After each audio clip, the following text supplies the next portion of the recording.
Hey ladies and gentlemen, boys and girls, hey what is up guys, Horror Nights Fan 13 here, and today, after, crap, how many months have I put this one off? Let me see, 2016 event ended in November, December, now we're into January. Happy 2017 everybody.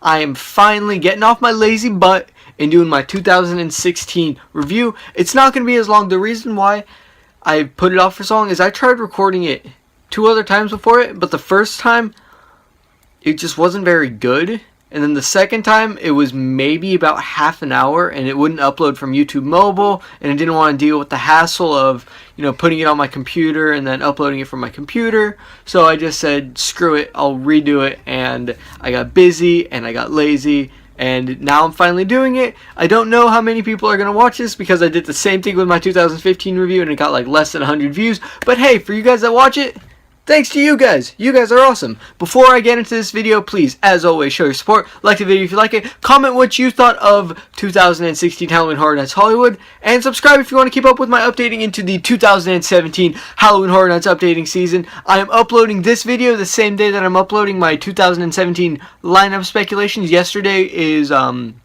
Monday, January 9th, and we just had our very first codename release. Maybe we're going to get more hints for that one, maybe. I don't know. Got a couple theories in mind, but we'll talk about that in a separate video. Now, let's get into this video. So the way that I'm going to do this review, I'm not going to like go through what I did in order of the night and talk about it, because that took way too long the last time. I'm just going to go through my rankings from worst to best of everything that was at the event, whether it's kind of mazes or Terror Tram or the Gauntlet. So it's those three things. I'm not really going to talk about the Jabberwocky show. It's kind of the same opinion as last year. It was cool, but not really for Halloween Horror Nights. And I'm not going to mention how the whole park-wide purge thing is. I'm just going to talk about the Gauntlet because that's the only really cool thing.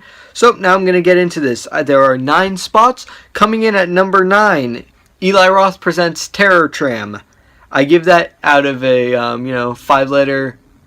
Yeah, 5-letter grade scale. I give it a C-. Why I gave it a C-? Well, you see, I went the second weekend. In the first weekend, there was a lot of backup problems near the War of the Worlds set. So their solution was to create a second alternative path that was crap. I got sent on said second alternative path, and it was boring, and I didn't get to see any of the cool sets that made this Terror Tram so much better than years past, so it just felt like the usual Terror Tram. The only redeemable thing about this Terror Tram, besides the cool characters and the cool story, I finally found Log Bunny! Woo! You all probably have known by now that I have an obsession with trying to find Log Bunny. I have never been able to find Log Bunny, but this, my 5th year of Halloween Horror Nights, was finally able to find Log Bunny. That was pretty cool. She was chilling up on the plane. Wait, did I just assume it's gender? Oh, leave that in 2016. On to number 8, The Walking Dead attraction. I give that grade a C. Why I give it a C? Well, I'm a fan of The Walking Dead. However, the maze was just alright. It's cool. It's nice to have a new permanent horror attraction in the theme park. But it could have been better. And it feels really out of order for a fan of the show. We jumped from season 1 in the hospital to season 4 at the season 4 at the burning log cabin to season 3 at the prison, season 5 with the wolves, and then you hear the Savior's whistle. It's kind of just feels all jumbled together. It's alright. Moving on to number 7. Our first maze on the list. Like actual Halloween Horror Nights maze. This one is American Horror Story. This one gets a B. Now, I know a lot of people are saying, guys, American Horror Story is the best maze. I'm going to disagree with you, but this is just from the perspective of someone who's not a fan of American Horror Story. I understood what was going on in the Murder House section. Freak Show was such a short, but it was actually the best section, but it was so short that you didn't really have to comprehend the show to understand what was going on. Hotel was where it lost me. Just all right over my head. It seemed alright. But however, there was a pretty cool experience I'll talk about after I go through to the number 1 ranking. I'll go through some cool experiences. and one happened right after I went through American Horror Story. Coming in at number 6, Halloween, Hell Comes to Haddonfield. Why is this so low on my list? Well, it still got an A. I was trying to say got and has, and it just came out as gauze. I can't English. So, Halloween, Hell Comes to Haddonfield still got an A. However, it was good. The sets were cool, but it just didn't do the atmosphere that Halloween Michael Myers Comes Home had for me. The reason why I say that is on one of the after party nights for Michael Myers Comes Home, I got to go through that maze completely alone.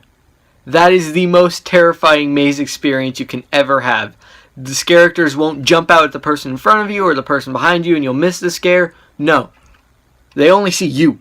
You are the target. And it was scary, and Michael Myers Comes Home was just my favorite maze. It was my all-time favorite maze, but there's a new one. But Halloween Hell Comes to Haddonfield was still pretty good, and the original ending was awesome, might I add.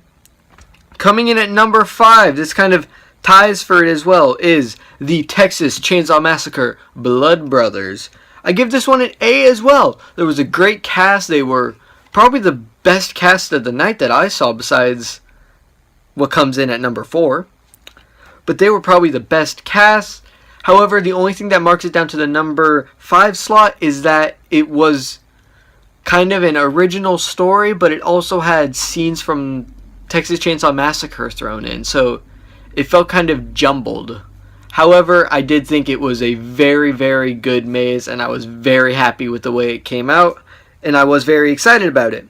Now, coming in at number 4 with an A is The Purge, Gauntlet of Fear. Why do I rank the Gauntlet so high up? Just because it's such a neat experience. We've seen The Purge in Scare Zones, Terror Tram, but the only thing we haven't seen The Purge as is a maze.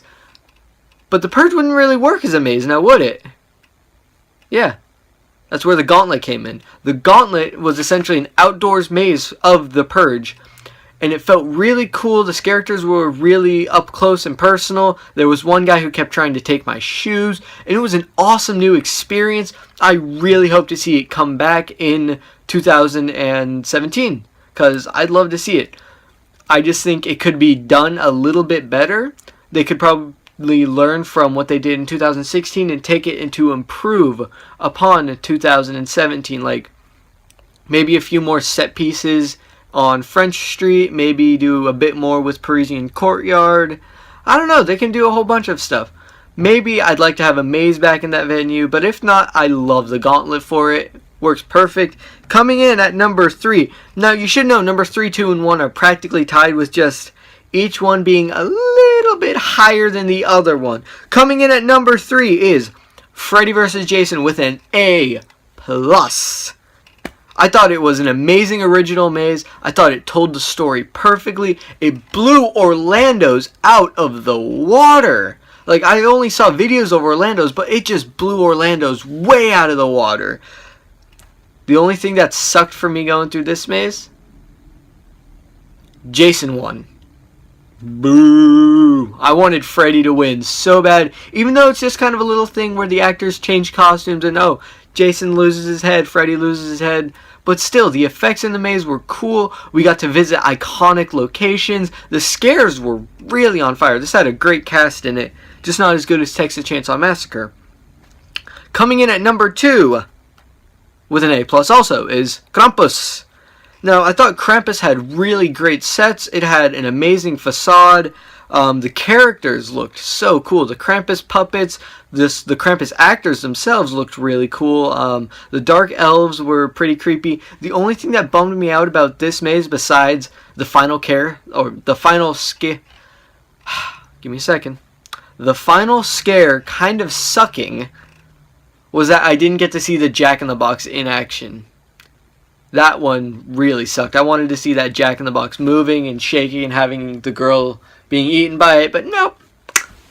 Oh well. Now, by process of elimination, there's only one maze left for my number 1 spot. The one that everyone was skeptical about, the one that everyone was hyped about, the one that scares me the most. Coming in at the number 1 spot, and my new favorite Halloween Horror Nights maze of all time, The Exorcist. That was for John Murdy. That maze was absolutely terrifying. It carried over everything from the film that I wanted. It scared the crap out of me. I've never been more scared in a maze in my entire life. You know, usually I really bag on black hallways. I did a lot in 2015 with Crimson Peak and The Walking Dead. I did a lot in 2014 with American Werewolf in London. But these ones used it, and they used it well. I've never been more scared going into a black hallway, because I knew this is where all the scares are coming from. And every single scare got me. It was insane, it was scary, and it was pulled off just perfectly. Now, time to go through some pretty cool experiences. My first note is, this was the best lineup, best lineup ever, best year ever, hands down. The best year of Halloween Horror Nights I have ever experienced. That was my 5th year going. I've been going 5 out of the 11 years. So this 5th year was just awesome. 10 out of 10 for the entire year. 100 out of 100, million out of a million. So amazing. My first cool experience, I'm going kind of a little out of chronological order because this happened later in the night. However, I say it was probably one of the coolest experiences ever. And I look over there to see the 2016 map hung up on my wall. I might put a picture of it in, but I might not. But why is it hung up on my wall? It's signed, not only by John Murdy, but by Chris Williams. Now, I've talked about meeting John quite often. I've met him once every year from 2013 to 2016. However, I've never met Chris. And while John does most of the creative stuff, I still very appreciate the work that Chris does. And I've always wanted to meet him. I saw him going into the line for Krampus, and I followed. Then I lost him by Freddy vs. Jason. I go through American Horror Story. I pop out. And just standing right in front of me, plain as day, John Murdy and Chris Williams. I just stopped and I just like grabbed my dad and I was like, "Dad, look." And he's like, "Oh yeah, it's them." And I'm just like, "Oh, they're talking to people. I'm just gonna stand over there and awkwardly wait." So I stood over there and awkwardly waited. Chris was kind of awkwardly standing out of the conversation like me. So I was like, "Hey Chris, how you doing? It's really nice to meet you. I'm a huge fan, blah blah blah." Got him to sign the map. And then when John was done, I'm just like, "Hey, John, it's an honor to meet you." And I gave him a note. Now, I wrote a note that was this page, and then this page long for John. Just thanking him for everything that Halloween Horror Nights has done for me. And I'd say that was one of the coolest things ever because, you know, I've always wanted to tell him how much Halloween Horror Nights has meant to me. But I never wanted to sit there and tell him all the positive things that HHN has done for me. And so I just want to say, hey, thank you so much. I hope you find the time to read this and see what an impact you've made on my life. And that was really cool. Now, the next cool experience. Shout out Scott SoCal Exploring. I hung out with him before the opening ceremony. We actually did the opener together. And I was going to hang out with him a little later on in the night once my front of the line pass was done. However, my phone had died, and that will lead to another thing right after this. But my phone had died, so I couldn't get his Twitter DMs. I couldn't get his messages saying, "Hey, where are you? You still want to meet up?" So it didn't happen. I'm sorry about that, man. I really wanted to hang out with you, but it was still so cool to hang out with you for the opening ceremony. Hope that knee wound healed up. And now the third one. Shout out to the Walking Kenny. If you're watching this, thank you for spotting me by Texas Chainsaw Massacre. However, he wasn't able to actually come up and meet me. I walked too fast into the maze for him to be able to say hi to me and stuff. So I want to say, hey man, I'm sorry you weren't able to catch me. If you had stopped me, I would have said, hey, my family, go on into the maze. I'll stay out here and talk with this guy because he clearly appreciates what I do. And it would have been cool, but I'm sorry I walked in there too fast and you weren't able to meet me. Thank you for all of your support. This is specifically for you, Kenny. Thank you for all your support that you've been showing me. I was really cool almost meeting you. You would have been the first fan I ever met. Props to you for spotting me. Ladies and gentlemen, that's it. 2016 is now officially ended, at least from my channel perspective, and now I'm going to finish this video really quickly so I can get into recording the 2017 lineup speculation. Woo! I'm ready.